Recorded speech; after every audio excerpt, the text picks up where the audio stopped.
Okay, so this content is directed to.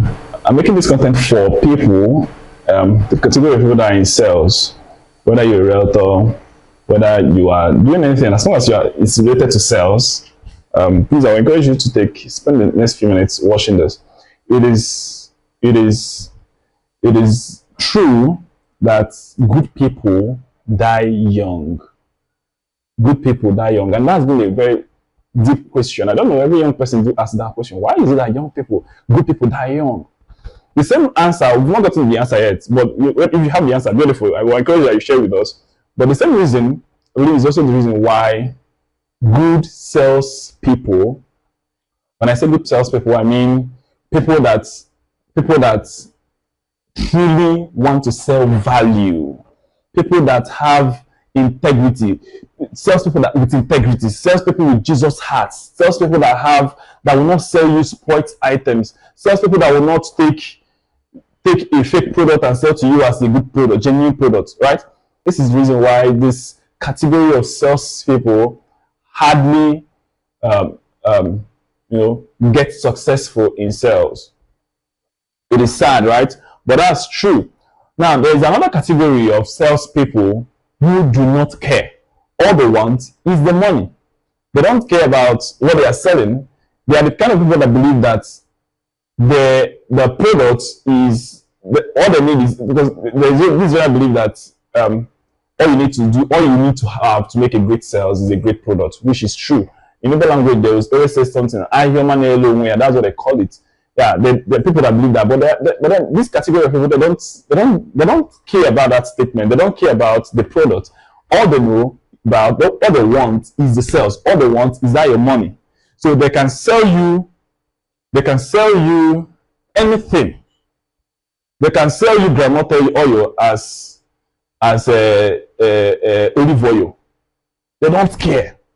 They can sell you anything. They can sell you fake products as the genuine products. They can sell you the wrong stocks. They can take you to a property that is not genuine and tell you that this property was flagged off. The president was flagged off by the president. They can give you all sorts of, but the thing is that they want your money, and they always succeed. I wouldn't attribute this. This content is not to promote lack of integrity. This content is not to give credit to fraud. But the reason for which I'm making this content is to call our attention back to something we are missing out for salespeople that have integrity.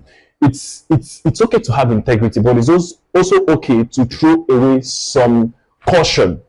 Yes, I said it's throw away some caution, right?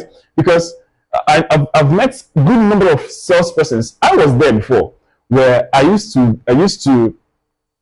think of, what if this is not true?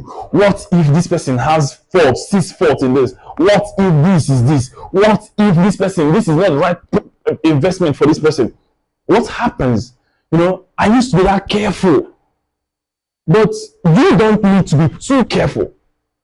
You don't necessarily need to be too careful, right? You need to be careful, yes, but being too careful is not necessary. That's not your business. That's not your business, right? So, as a salesperson, one thing, you may attack me for this, but this is true. If you really want to make it in sales, go and check out the records, find out those who have truly made it out in sales. There are points they didn't mind what the rule says, what the law says. Because come to think of it, who actually made those laws? Who actually drew those rules? If you want to play by the rules, you have a limitation. You have a limitation.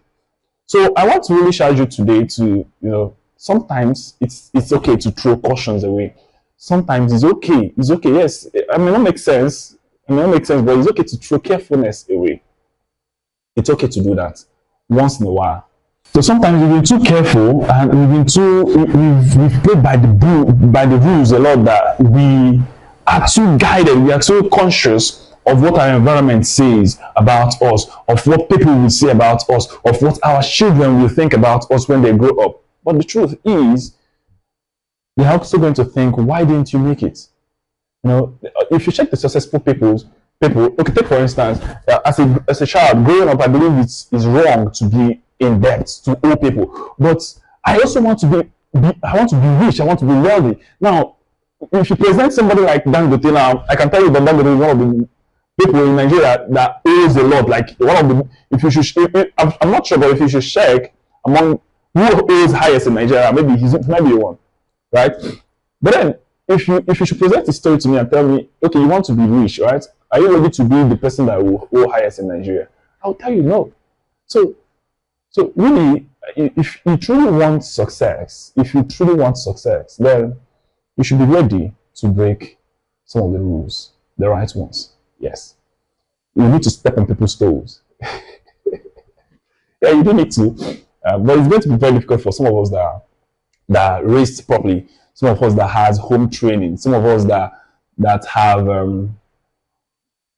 proper home backgrounds, some of us that have kept to the right laws of the country, some of us that don't want to go to the prison, some of us that don't want to go to jail. We are afraid of these things sometimes. Maybe yes, it might be fear. It might just be our integrity, our nature to be just upright. If you think this is helpful to you, I will encourage you to share this information to someone else. Let's go ahead and spread the message across. Remember that this is Brandon, and this is the oxygen for business growth. Cheers.